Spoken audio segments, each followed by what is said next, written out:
All right, good morning, afternoon, or evening, depending on when you're watching this. My name is Connor from 905 Review. Today we're starting off our new series called Give This a Spin, where I recommend you guys some of my favorite albums. The first episode of which will be on Joy Division's gothic classic, Unknown Pleasures. This album would be the group's debut LP following an EP by the title of An Ideal for Living, and would be very instrumental to the post-punk genre. Joy Division would draw influence from other big punk rock bands in the English scene, including Sex Pistols and the Buzzcocks, though their own sound would be a bit slower as well as much darker. Now you may recognize the iconic album art, as it may be just as well known as the music itself is. You very well might have seen this on a t-shirt even, as the only bands you'd be more likely to would be Nirvana or the Misfits. Hip-hop fans might also recognize it. The cover work of this inspired the cover work of Vince Staples' Summertime '06, as he mentioned in his What's in My Bag video. Unknown Pleasures, which my album is based on. A lot of people don't know that, but sometimes you gotta tell on yourself. The album would be released in 1979 on producer Martin Hannett's own independent label, Factory Records, and since then has become known as one of the most important albums in history. So without further ado, let's jump into this and start with the opening track, Disorder.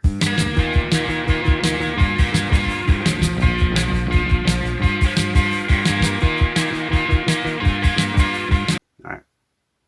So the album starts off with this upbeat and fun track, though if you look at it lyrically, it's actually much darker than you would think, which will end up being a running theme on this album.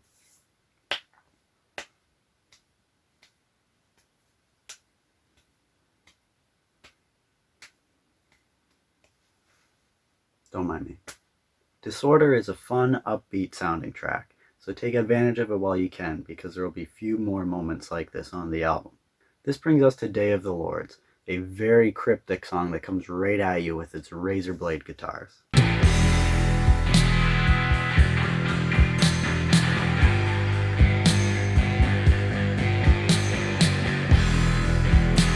This song is also a great showcase of singer Ian Curtis's talents.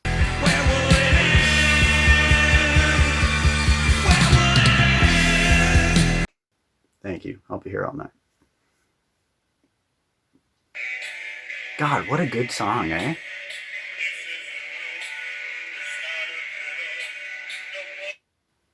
Don't mind me. Just after this, we have the track Candidate.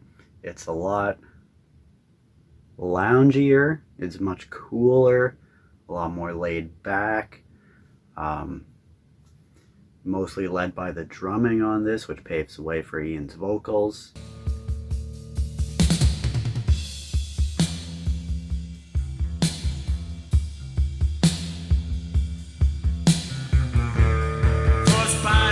Long line.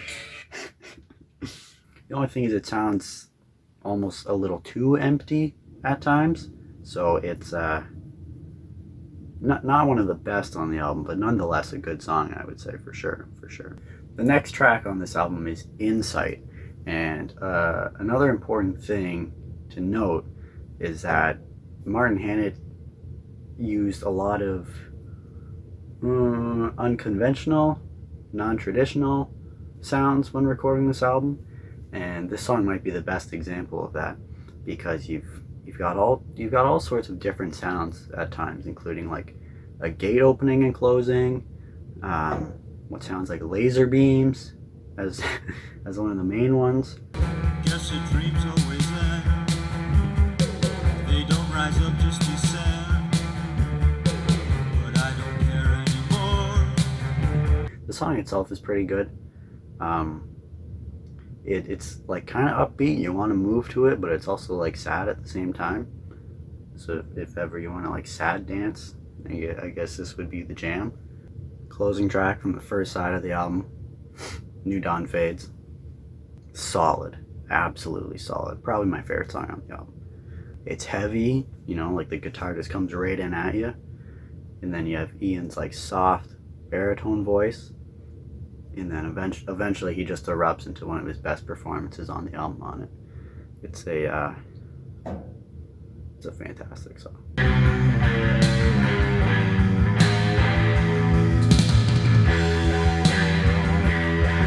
Hendrix on the sing. Pretty dark. As fans of the band know, Ian Curtis was going through a lot mentally.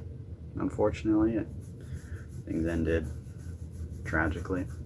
We'll share a drink and step outside an angry voice and one who cried. Aside from his depression, he also had epilepsy, which would cause him seizures, which he would actually have on stage at times. And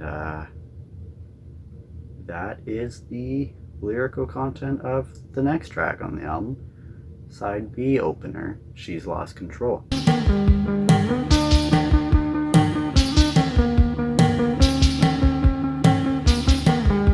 Confusion in her eyes, it says it all. She's lost control. So this song is about a woman Ian Curtis witnessed have an epileptic seizure, the same condition as I said that he would suffer from. You wouldn't necessarily guess that the song is about something so serious due to its upbeat tone that you can groove to, as I kind of was already.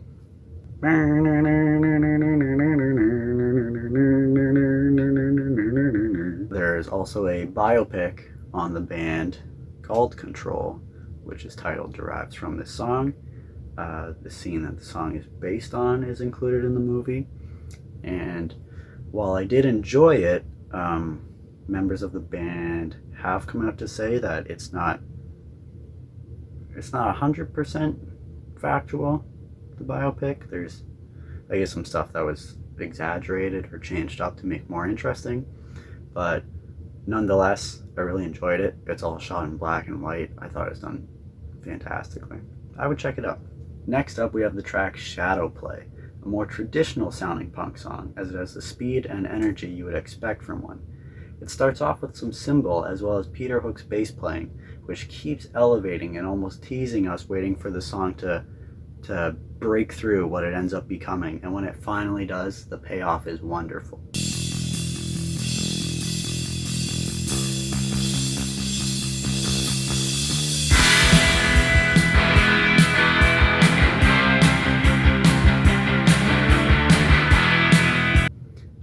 One thing I failed to mention so far is that I love the sound that Peter Hook has on his bass guitar throughout this entire album.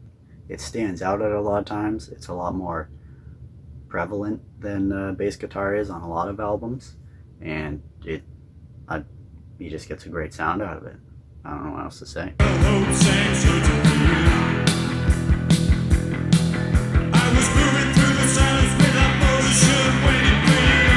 I got it. Following this, we have the track Wilderness. Not a whole lot to say about it. It's hands down the weakest track on the album. In fact, it probably brings the album as a whole down a little bit. It's not to say it's a terrible song, but it just doesn't live up to the expectations of the rest of Unknown. Sorry, that last clip ended abruptly. I had a COVID-19 warning pop up.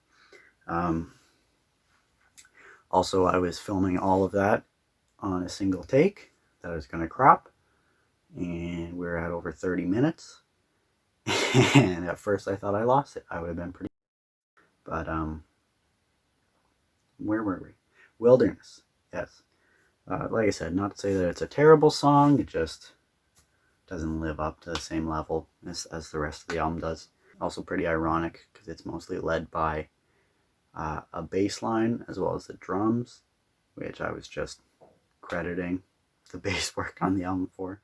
I traveled far and wide to many different times. What did you see there? Man, are you kidding me? I was rocking out and I just got the same notification, just in French this time. Anyways, Interzone. Yeah, it's similar to Shadow Play in terms of the energy that it brings, how it makes those two stand out for most of the album, except this one's even faster and harder.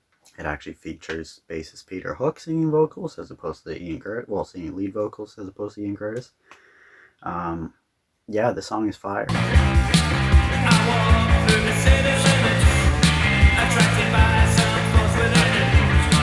It was a little unexpected that they'd come at you this fast after the album being a lot moodier, a lot gloomier.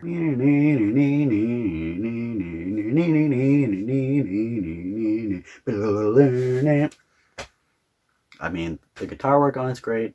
The drum fills are a great touch to it. They're really going at it on the vocals. Ends with a decent guitar solo. Not much more you could ask for out of a song like this. And the final track to cap this off, I Remember Nothing. It is fitting that they would put this here, as it's the darkest sounding, anyways, track on the album. Very cryptic, very gloomy. I imagine if they played it in a movie, it'd be a scene where you're supposed to be like real scared, like that there's a lot of suspense.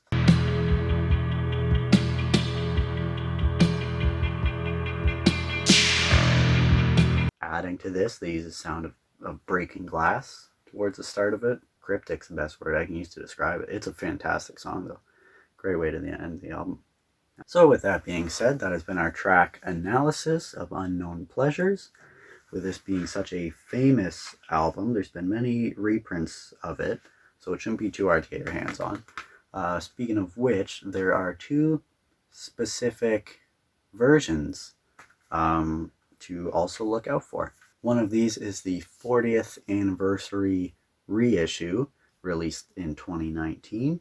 It features a black on white print album cover, which the band actually preferred when the album was first being produced in 1979.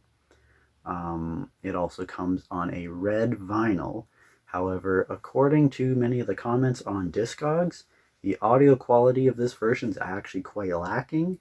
So just be wary if you are looking for this. And another important version is the CD that comes with the bonus second CD, featuring a live performance in 1979, shortly after the album's release at the Factory in Manchester. So one of the interesting things to note about this bonus CD is that it captures the band's sound as they intended.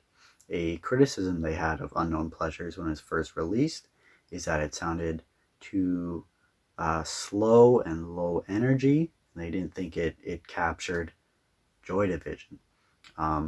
So if you did enjoy Unknown Pleasures, but you think it's just lacking in that speed or energy, if you can find this version of the album, I would give that a listen. This release is also important as the set list includes 5 songs that were not on Unknown Pleasures, being Dead Souls, The Only Mistake, Atrocity Exhibition, which would later be on their 1980 album Closer, Novelty, as well as their big single Transmission. It is also definitely interesting to hear songs from Unknown Pleasures as they were meant to be. The biggest upgrade, I would say, is the song Candidate performed live. It is just so much harder than it was on the album, and I think it's the biggest improvement between the two.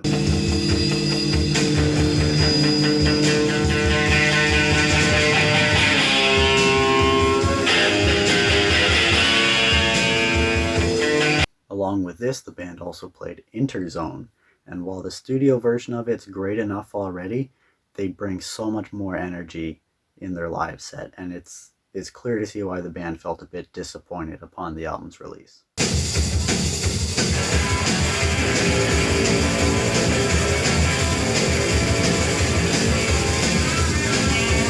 So with all that being said, Unknown Pleasures, groundbreaking album, full of despair and doom. Truly a fantastic listen, start to finish. Not much you can really complain about on it. Instrumentally, the album was great enough as it was, but Ian Curtis's singing as well as his lyrics just brought it to a whole new plateau. So Unknown Pleasures, fantastic album. Didn't take many listens for it to become one of my favorites. With that being said, we're going to stamp this with an A grading, as well as if you did get the second bonus live CD, that disc itself, A-. So I want to thank you all for watching. Once again, this is Connor from 905 Review. I appreciate you tuning in, and feel free to check out more album reviews in the future. Take care. Real quick, just because I forgot, what did you think of Unknown Pleasures? Did I rate it too high? Did I rate it too low? Let me know down in the comments, and we'll see you next time.